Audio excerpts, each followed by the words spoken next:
So, as is the case for a lot of film critics, I am in the documentary portion of my year. I have to see, dozens and dozens of documentaries to get ready for our voting for the year-end Best Documentary Film Awards with the Critics' Choice Group here. And that means I'm seeing a lot of movies, and a lot of them are not feel good. They're about murder and abuse of power and whatnot. So I gotta tell you, I'm delighted when every once in a while I see a documentary that is just sweet and good-natured. Hey everybody, I'm Sean McBride, the movie guy, and today I want to tell you about that documentary, John Candy, I Like Me. Who are you? I'm a Mog. Half man, half dog. Gus Polinski, Polka King of the Midwest. Del Griffith, Director of Sales, Shower Curtain Ring Division. This is a lovable guy. This is a guy who the minute you see his face, you're going to smile. He was amazingly funny. Thank you. He was one of the top performers out of all of them. Now, as you might guess from the title of the movie, this is a documentary about the late actor John Candy, a man who seems to have been universally beloved. It's kind of funny. There's a scene really early on where they're interviewing Bill Murray, and he says, everybody's going to say nice things about John Candy, and that's going to make for a boring movie. But don't worry, I'm going to come up with something bad to say about the man. Funny stuff, but of course, Murray is right about everybody having good things to say about John Candy, although the film does look into his life, including the specter of his father's death that hung over him throughout all of his career.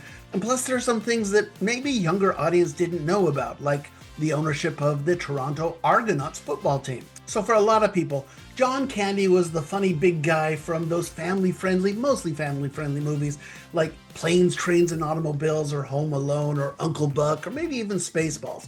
Films that you may have watched every year over the holidays with your family, but maybe you weren't alive enough to know the stories about John Candy when he was in his heyday. And for those people, I think it will be a fascinating look into his life. And for those of us that weren't alive at the time, it's a nice walk down memory lane. Now, the film is filled with a lot of really famous people who just want to say great things about their buddy. I mean, we get Chris and Jennifer Candy, his son and daughter, but we also get, listen to this cast, Dan Aykroyd, Mel Brooks, Christopher Columbus, Macaulay Culkin, Tom Hanks, Don Lake, Eugene Levy, Andrea Martin, Steve Martin, Bill Murray, Dick Cavett, Conan O'Brien, Catherine O'Hara, Harold Ramis, Martin Short, and Dave Thomas. Plus, this movie is directed by Colin Hanks, son of Tom Hanks, and Colin would have met John Candy on the set of his dad's movie Splash. It's a really nice tribute to a guy who obviously made a big impact on this young man's life. Now, perhaps my favorite part of the movie is the discussion with Macaulay Culkin, who was very young when he did those movies.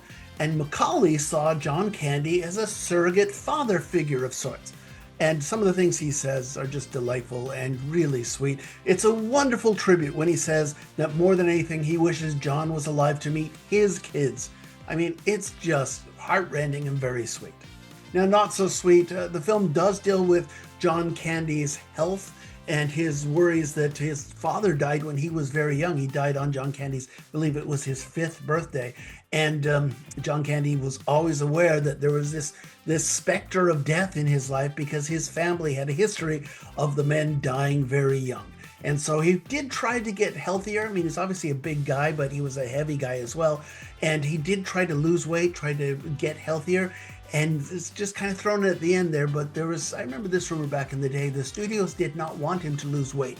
They thought he was most bankable as a big, funny, fat guy. And so they told him to stop losing weight. The implication is, back in the day and in this movie, that the studios kind of killed him so that he'd still be a very bankable movie star.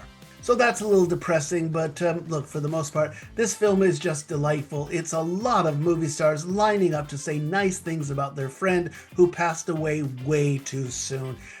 It's also a lot of fun watching all those clips from those movies, and some of them that I haven't seen in years, and you go, oh yeah, I remember, I really kind of love this movie. So I am just thrilled that this movie is so fun, so nice, so sweet. I give John Candy, I Like Me, 3 stars out of 4 because I like this movie as well. like I say, for a lot of families who, the kids, every Thanksgiving they watch Planes, Trains, and Automobiles, they probably know him from his film performance, but don't remember him in real life. And he was a fascinating man in real life. I think those people will get more out of it.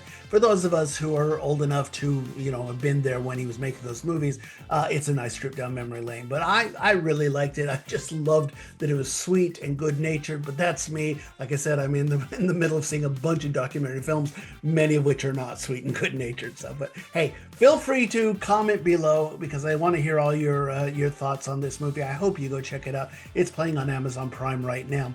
Of course, be sure to subscribe so you get all of my latest film reviews, and subscribe to my podcast. Every week, my friend Joe Fryer and I get together. We talk about all of the week's big new movies, and we go into more detail because there's two of us, and we often differ on what we have to say about the movies. So that's just Two Movie Guys, wherever you get your podcasts. Okay, we started the week with 2 movies in theaters, and then we went to 2 movies on home streaming, and there's a lot of movies out this week. So coming up next, we'll go back to the theaters, and we're going to talk about a film that is based on a Broadway musical. I love Broadway musicals. I do not love this Broadway musical, but did I like the movie? We'll talk about Kiss of the Spider Woman next. See you then. Bye.